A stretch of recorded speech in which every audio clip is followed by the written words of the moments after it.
Welcome to my YouTube channel root base.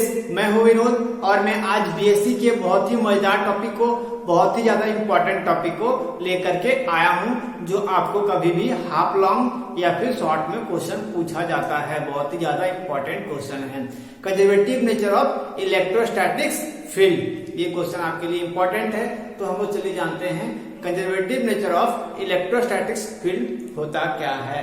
तो हम लोग जानते हैं कि इलेक्ट्रिक फील्ड क्या होता है, एक प्रकार का कंजर्वेटिव फील्ड होता है, जो हम लोगों ने प्रीवियस वीडियो में भी, प्रीवियस क्लासेस में भी हम लोगों ने पढ़ा हुआ है कि इलेक्ट्रिक फील्ड क्या होता है, कंजर्वेटिव फील्ड होता है। अगर इतना आप लोग जान गए तो ज्यादा इसमें कुछ नहीं है, बहुत ही साधारण है। सिर्फ बने रहिए आप लोग अंत तक, और कोई भी डॉट होता है आप लोग क्या करो, कमेंट करो, तभी आप लोगों का डॉट क्लियर होगा। क्वेश्चन पूछने से ही क्या होगा, आप लोगों का डॉट क्लियर होगा। तो चलिए अब बिना देर किए हुए इस टॉपिक को स्टार्ट करते हैं। Conservative nature of electrostatics field. हम लोग क्या जानते हैं, इलेक्ट्रिक फील्ड क्या होता है, कंजर्वेटिव फील्ड होता है, इतना तो आप लोगों को पता होगा। और इलेक्ट्रिक फील्ड जो होता है उसका फॉर्मूला क्या होता है,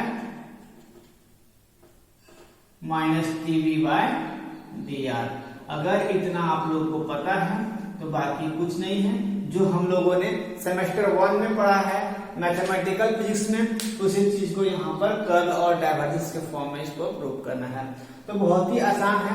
तो हम लोग जानते हैं कि इलेक्ट्रिक फील्ड जो होता है वह क्या होता है, नेगेटिव साइन के साथ होता है dB/dr। ये फॉर्मूला हम लोगों ने प्रीवियस क्लास में किया हुआ है। अगर कोई नए स्टूडेंट हो तो मेरे चैनल में जाकर के प्रीवियस वीडियो में इस फॉर्मूला को, और या फिर इलेक्ट्रिक फील्ड, कंजर्वेटिव फील्ड कैसे होता है, ये सब चीज मैंने पढ़ाया हुआ है। तो ज्यादा हम लोग पीछे नहीं जाते हैं, अब हम लोग यहाँ पर आते हैं जो आज का हमारा इंपॉर्टेंट टॉपिक है, उस टॉपिक के बारे में। तो यहाँ पर एक मान लिया जाए, एक पॉइंट, कोई पॉइंट ए है, ठीक है, दूसरा पॉइंट यहाँ पर बी है। तो ये आपका जो है topic conservative nature of electrostatics field क्या बोलता है कि यहाँ से एक पॉइंट ए है, दूसरा पॉइंट बी है। तो इसका जाने के लिए, यहाँ से ए पॉइंट से बी पॉइंट तक चार्ज में जाने के लिए कोई भी आपका ये कंपलसरी नहीं है कि ये इसी डायरेक्शन में जाएगा। ये ऐसे भी जा सकता है या फिर ऐसे भी जा सकता है, ये इस पर डिपेंड करता है। ये क्या होता है, टोटली इंडिपेंडेंट होता है कि ये किसी भी डायरेक्शन से जा सकता है। तो कुछ बच्चे को अगर नहीं समझ में आ रहा होगा तो उसको आसान भाषा में समझाने का कोशिश करते हैं। तो यहाँ पर ध्यान देना है कि किसी बच्चे का मान लिया जाए स्कूल यहाँ पर है, उसमें गर्ल्स और बॉयज दोनों है, ठीक है। तो किसी स्कूल से किसी बच्चे का घर, किसी गर्ल्स का घर इतना दूर में है, तो इस गर्ल्स यहाँ से कॉलेज से, स्कूल से निकली बच्ची, तो यहाँ से सीधा इस डायरेक्शन में ये सीधा घर चला, ठीक है, कोई दिक्कत नहीं है। लेकिन लड़कों का क्या होता है कि यहाँ से जाने की, लड़कों का घर अगर यहाँ पर है तो यहाँ से जाएंगे, जैसे निकलेंगे वो ऐसे से जाते जाते इस डायरेक्शन से होते होते तभी ये वापस घर आएंगे। मतलब क्या है कि ये लड़का लोग क्या है, यहाँ पर इंडिपेंडेंट है, मतलब कि ये किसी पर डिपेंड नहीं कर रहा है। तो ये हो गया आपका conservative nature of electrostatics field, कि क्या बोल रहा है कि पॉइंट ए से पॉइंट बी तक जाने के लिए कोई फिक्स डायरेक्शन इसका नहीं है, ये फाइनल पॉइंट और इनिशियल पॉइंट पर डिपेंड करेगा। ये क्या होता है, टोटली इंडिपेंडेंट होता है। तो इसका फिगर हम लोग लास्ट में करेंगे, पहले अभी देखते हैं हम लोग इसका definition. N electric field is a conservative field. Electric field क्या होता है, कंजर्वेटिव फील्ड, जो मैंने प्रीवियस वीडियो में भी बतलाया हुआ था।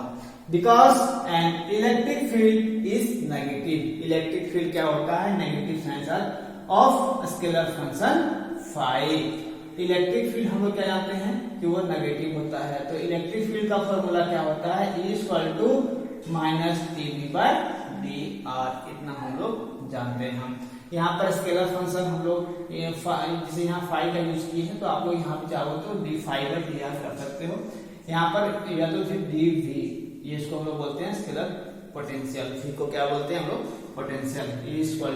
-TB/dr, दैट इज क्या हो जाएगा, ये हम लोग मैथमेटिकल फिजिक्स सेमेस्टर 1 में पेपर 1 में हम लोगों ने पढ़ा था, E = gradient of phi. Gradient of phi, जिसको हम लोग GRAD, जिसको हम लोग ग्रेडियंट बोलते हैं शॉर्ट फॉर्म में। और फाई क्या है आपका स्केलर फंक्शन है, और ये E क्या है इलेक्ट्रिक फील्ड। तो E इक्वल टू क्या हो जाएगा, ग्रेडियंट को हम लोग कैसे नोट करते हैं, इस डेल के साइन के साथ, डेल और ये आपका फाई। अगर यहाँ पर कर्व होता तो क्या होता, कर्व होता तो डेल के आगे हम लोगों का क्रॉस साइन लगता। यहां तक तो क्लियर हो जाना चाहिए, कुछ है नहीं, ये हम लोगों ने सेमेस्टर 1 में पढ़ा हुआ है। The curl of a electric field is given by, तो curl of E equal to minus curl gradient of phi। देखिए यहाँ पर क्या हुआ है कि यहाँ पर E equal to minus del phi है, तो यहां से क्या किए हम लोग, यहाँ पर curl, the curl of a electric field, curl of a electric field, curl of electric field कितना होता है, इक्वल टू माइनस कर्ल, और यहाँ पर ब्रैकेट अंदर क्या हो जाएगा, कर्ल ग्रेडियंट ऑफ फाई। तो हम लोग यहाँ पर कर्ल इक्वल टू यहाँ पर माइनस, इस कर्ल को हम लोग डेल से डिनोट करेंगे, और यहाँ कर्ल के आगे मतलब क्रॉस, कर्ल का मतलब क्या होता है क्रॉस, और यहाँ पर डेल फाई जो हम लोगों ने यहाँ पर निकाला हुआ है, डेल फाई ये पुट हो गया। तो हम लोग इसका जब सॉल्यूशन करते थे, सेमेस्टर 1 की बात मैं कर रहा हूँ, कि जब इसका हम लोग सॉल्यूशन करते थे तो आपका 0 आंसर आता था। ये हम लोगों को प्रूव करके नहीं दिखलाना है, डायरेक्ट यहाँ पर आप लोग देखोगे कि इतना equal to 0, as curl of a electric field is 0। Curl of electric field कितना आया मेरा, curl of electric field 0, curl of electric field equal to 0 आया हम लोगों का। Hence it is called conservative field. इसी को हम लोग क्या बोलेंगे, इसको हम लोग क्या बोलेंगे, कंजर्वेटिव फील्ड बोलेंगे। Also if the work done to move यहाँ पर डबल हो गया है, work done to move a test charge around only closed path in a static field is 0। अभी जो हम लोग यहाँ पर फिगर बनाएंगे, इसके बाद बनाएंगे हम लोग, यहाँ जो फिगर बनाएंगे वो हम लोग को देखना है कैसा होगा, एक क्लोज पाथ की तरह होगा। यहाँ पर क्या लिखे हम लोग, क्लोज पाथ। तो यहाँ पर पॉइंट ए है, इस ए पॉइंट पर और ये बी पॉइंट पर, यहाँ पर कैसा आपका फील्ड बनाएगा, यहाँ पर आपका जो फील्ड बनाएगा ये इस तरह से क्लोज पाथ की तरह बनाएगा, जो ट्रेवल करेगा आपका ए पॉइंट से बी पॉइंट तक और बी से ए तक, वो क्या बनाएगा, इस क्लोज पाथ की तरह बनाएगा, जो हम लोग फिगर बनाएंगे इसके अगले सेशंस में। तो चलिए अब इसका आगे का डिस्कशन भी हम लोग करते हैं। तो इसके फिगर के साथ हम लोग आएंगे। हम लोगों ने कर्ल ऑफ इलेक्ट्रिक फील्ड को 0 लाया हुआ है। इसके आगे हम लोग जानते हैं कि देखिए यहाँ पर क्या है कि कर्ल ऑफ इलेक्ट्रिक फील्ड 0 कैसे होगा।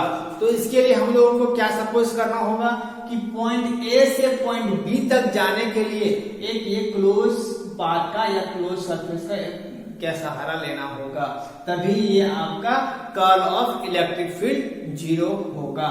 ये क्या है, पाथ इंडिपेंडेंट है। तो हम लोग क्या किए, क्लोज सरफेस को लिए हैं। जब इस क्लोज सरफेस में चार्ज यहां से चलना स्टार्ट हुआ आपका ए पॉइंट से, तो बी पॉइंट पे जाने के बाद वापस आपका यहाँ पर आके खत्म हो रहा है, एंड हो रहा है इसी ए पॉइंट पर। तो ए पॉइंट में जब आपका एंड हो रहा है तो आपका लेंथ डीएल क्या होगा, 0 होगा। हम लोग जब इसका वर्क डन फाइंड करेंगे तब यहाँ पर ए पॉइंट में आने के बाद डीएल क्या होगा, आपका 0 होगा। तो वर्क डन भी आपका क्या होगा, 0 होगा, जो हम लोग करेंगे आगे आने वाले सेशंस में। लेकिन अभी जो आपका है यहाँ पर क्या है, हम लोग एक क्लोज सरफेस को मान करके चल रहे हैं। Let us evaluate the work done. Work done हम लोग क्या जानते हैं, that is line integral. Line integral क्या होता है आपका, integration of E D L, दोनों में वेक्टर है। Around close path is shown in figure. एक क्लोज पाथ हम लोगों ने फिगर में शो किया हुआ है। The work done in moving a charge from A to B is given by। जब यहां से पॉइंट A से B पॉइंट तक जा रहा है आपका चार्ज, तब क्या होगा आपका, यहां पर देखिए हम लोगों को टोटल वर्क डन निकालना है। टोटल वर्क डन कैसे निकालेंगे कि यहाँ से ए पॉइंट से बी पॉइंट तक का हम लोग वर्क डन फाइंड करेंगे कि ए पॉइंट से बी पॉइंट तक जाने में कितना इसको वर्क करना पड़ा। फिर जब बी पॉइंट से वापस ए पॉइंट में आएंगे तब हम लोग देखेंगे कि बी पॉइंट से ए पॉइंट में आने के लिए इसको कितना वर्क करना पड़ा और दोनों को आपस में ऐड कर देंगे। ए पॉइंट से बी पॉइंट में जाने के लिए और बी से ए तक आने के लिए दोनों को अगर हम वर्क डन ऐड कर देंगे तो मेरा टोटल वर्क डन फाइंड हो जाएगा। तो चलिए इसी चीज को हम लोग करते हैं। तो अभी पहले क्या है मेरा ए टू बी, ए पॉइंट से बी पॉइंट तक जाने में कितना वर्क डन करना पड़ेगा। यहाँ पर देखिए एक चार्ज हम लोगों ने क्यू लिया हुआ है, यहाँ पर क्यू नॉट लिया हुआ है। तो यहाँ पर क्या है, इस क्लोज सरफेस में जो इस चार्ज के कारण इलेक्ट्रिक फील्ड लग रहा है वो क्या है, ई है। यहाँ पर इसके ऊपर में क्या होगा, आपका वेक्टर होगा इलेक्ट्रिक फील्ड। और इस क्लोज सरफेस में जो आपका चार्ज ट्रेवल कर रहा है वो क्या है, क्यू नॉट हम लोग लिए हैं। और ये पाथ हम लोग मान लिए P1 और ये पाथ हम लोग मान लिए P2। ठीक है। वर्क डन ए बी, ए से बी तक जाने के लिए कितना वर्क डन हम लोगों को करना पड़ रहा है। तो क्या हो जाएगा, चार्ज Q नॉट, यहाँ integration A P1 B, A P1 B E D L, integration of E D L। इतना हम लोगों को यहाँ से इस पॉइंट से ए पॉइंट से बी पॉइंट तक जाने के लिए हम लोगों को इतना वर्क करना पड़ रहा है। क्यू नॉट इंटीग्रेशन ए P1 B E D L। अब वापस हमको बी पॉइंट से ए पॉइंट में आने के लिए कितना वर्क करना पड़ेगा, इस चीज को हम लोगों को फाइंड करना है। And for the path B and A, work done B to A equal to Q naught, यहाँ पर आपका इंटीग्रेशन E D L। यहां पर आप लोगों को क्या करना है, B P2 A, B P2 A, ये पाथ P2 से होकर के आपका यहाँ पर आ रहा है। यहाँ पर पाथ P1 और यहाँ पर चार्ज जो है आपका सेम रहेगा। यहाँ पर आप लोग चार्ज दिखाओगे Q नॉट और यहाँ पर पाथ P2। ठीक है। तो यहाँ पर PDL। अब हम लोग दोनों को ऐड करेंगे तो मेरा टोटल वर्क डन इस क्लोज सरफेस के लिए निकल जाएगा। इतना आप लोग भी जानते हो कि यहाँ पर देयरफॉर टोटल वर्क डन को हम लोग कैसे रिप्रेजेंट करते हैं, टोटल वर्क डन को W ओमेगा से हम लोग रिप्रेजेंट करते हैं, W से equal to W A B plus W B A। इन दोनों को हम क्या करेंगे, ऐड करेंगे तो मेरा टोटल वर्क डन फाइंड हो जाएगा। तो W इक्वल टू क्या हो जाएगा, यहाँ पर Q नॉट, यहाँ पर A P1 B। देखिए ये वैल्यू को हम लोग सिर्फ यहाँ पर पुट कर रहे हैं, दोनों वैल्यू को हम लोग क्या कर रहे हैं, पुट कर रहे हैं। तो ये दोनों वैल्यू को पुट कर देंगे, दोनों को ऐड कर देंगे, ये फॉर्मूला यहाँ यूज किए हैं। W इक्वल टू, अब देखिए दोनों में क्या है आपका Q नॉट कॉमन है, कॉमन ले लिए। इस क्लोज सरफेस में यहाँ क्या है, A P1 B A P1 B और डायरेक्ट हम लोग कितना लिखते हैं, डायरेक्ट यहाँ पर A। इस क्लोज सरफेस के लिए हम लोग कितना आएगा, E D L, दोनों में कॉमन है तो हम लोग सिर्फ A यूज किए हैं, E D L। ठीक है। यहाँ से हम लोग W इक्वल टू यहाँ पर Q नॉट और यहाँ पर देखिए इस सारे चीज को हटा करके हम लोग इतना ना लिख करके डायरेक्ट हम लोग इस क्लोज सरफेस को हम लोग डिनोट कर सकते हैं। इंटीग्रेशन ऑफ यहाँ पर क्या है, इस यहाँ इंटीग्रेशन के अंदर में गोल घेरा लगाया हुआ है, वो क्या डिनोट कर रहा है, आपका क्लोज सरफेस को डिनोट कर रहा है, E D L। ये हो गया आपका फाइनल आंसर। तो आप लोगों को अब थ्योरी में क्या लिखना है, अगर आपको शॉर्ट क्वेश्चंस में लिखना है तो यहाँ के बाद थोड़ा सा थ्योरी लिखना है, उसके बाद छोड़ देना है। और यही क्वेश्चन आपको हाफ लॉन्ग में क्वेश्चन में पूछा जाएगा, तब थोड़ा सा लैंग्वेज आप लोगों को ऐड करना होगा, जो मैं भी बता दूंगा। तो यहाँ पर देखिए जब पॉइंट ए में था आपका चार्ज, यहां से चलना स्टार्ट हुआ, बी पॉइंट में आया, बी पॉइंट में चलने के बाद वापस इस ए पॉइंट में आके रुका। इसका मतलब क्या है, इसका डीएल क्या होगा, आपका 0 होगा। डीएल 0 हो जाएगा तो इसका वर्क डन भी टोटल क्या हो जाएगा, आपका 0 होगा। तो इसी थ्योरी में हम लोग अभी इसके यहाँ पर थ्योरी में करेंगे, तो आप लोगों को इस पॉइंट को याद रखना है।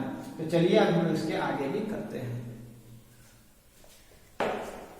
हम लोगों ने इस क्लोज सरफेस के लिए वर्डन फाइंड कर लिया है। जो आप लोगों के पास डाटा होगा वो यहाँ तक होगा, W equal to Q naught integration of close surface E और dl। यहाँ तक हम लोगों ने फाइंड कर लिया है। अब हम लोगों को इसी के बारे में लिखना है, since path states and ends at the same point dl is 0। इसका मतलब क्या है कि पॉइंट आपका यहां से A पॉइंट से चार्ज पर चलना शुरू हुआ Q नॉट, जो B पॉइंट तक पहुंचा, B पॉइंट में पहुंचने के बाद ये इसी डायरेक्शन में वापस आ गया। तो यहाँ पर A पॉइंट में, सेम पॉइंट में इसका क्या हो रहा है, जहां से स्टार्ट हुआ वहीं से एंड हो रहा है। इसका मतलब क्या होगा कि dl आपका क्या होगा, 0 होगा। जब 0 होगा, hence the work done for closed path is 0। जब आपका यहाँ पर देखिए W equal to Q naught integration of close surface E dl, जब आपका dl 0 होगा तो ये टोटल टर्म 0 हो जाएगा। तो वर्क डन भी आपका क्या होगा, 0 होगा। क्लोज पाथ के लिए आपका वर्क डन कितना होगा, 0 होगा। That is the work done by E on a particle that moves between the points depend only on the location of these points and not on the path। यहाँ पर ये 2 बार हो गए हैं, the path followed by particle। इसका मतलब क्या है कि पॉइंट A और पॉइंट B ये कोई पाथ पर डिपेंड नहीं कर रहा है, ये किसी भी पाथ में होगा, ये इंडिपेंडेंट होगा। इसको डिपेंड करता है क्या, इनिशियल पॉइंट और फाइनल पॉइंट पर ये डिपेंड करेगा। Such a field is called conservative field. इसी फील्ड को हम लोग क्या बोलते हैं, इसका कंजर्वेटिव फील्ड। जो conservative nature of electrostatics field था, इंपॉर्टेंट क्वेश्चन है आपके शॉर्ट क्वेश्चंस के लिए या हाफ लॉन्ग क्वेश्चंस के लिए। आप लोग इसको जरूर करोगे, आपके फाइनल एग्जाम्स में बहुत ही ज्यादा इंपॉर्टेंट क्वेश्चंस में से एक ये आपको अच्छे मार्क्स ला सकते हैं। इससे आप बहुत कोई क्या होता है कि लॉन्ग क्वेश्चंस को कंफ्यूजन होता है तो उसको आप लोग छोड़ दो। आपके पास दो शॉर्ट क्वेश्चंस बनाने से एक कंप्लीट लॉन्ग बनता है। तो आप लोग इस तरह के शॉर्ट क्वेश्चंस को भी पकड़ने का कोशिश करोगे ताकि आप लोगों का मार्क्स छूटे ना, अच्छे मार्क्स ला सको। और अगर ये वीडियो आप लोगों को अच्छा लगा हो तो मेरे वीडियो को शेयर कर दें, और जो नए स्टूडेंट्स हैं मेरे चैनल में वो मेरे चैनल को सब्सक्राइब कर लें और शेयर भी कर दें, ताकि आने वाले वीडियोस जो है आप लोगों को पहले मिले और आसान भाषा में, साधारण भाषा में आप लोग फिजिक्स पढ़ सको और अच्छे मार्क्स ला पाओ। मिलते हैं अगले वीडियो में, तब तक के लिए थैंक यू और टेक केयर।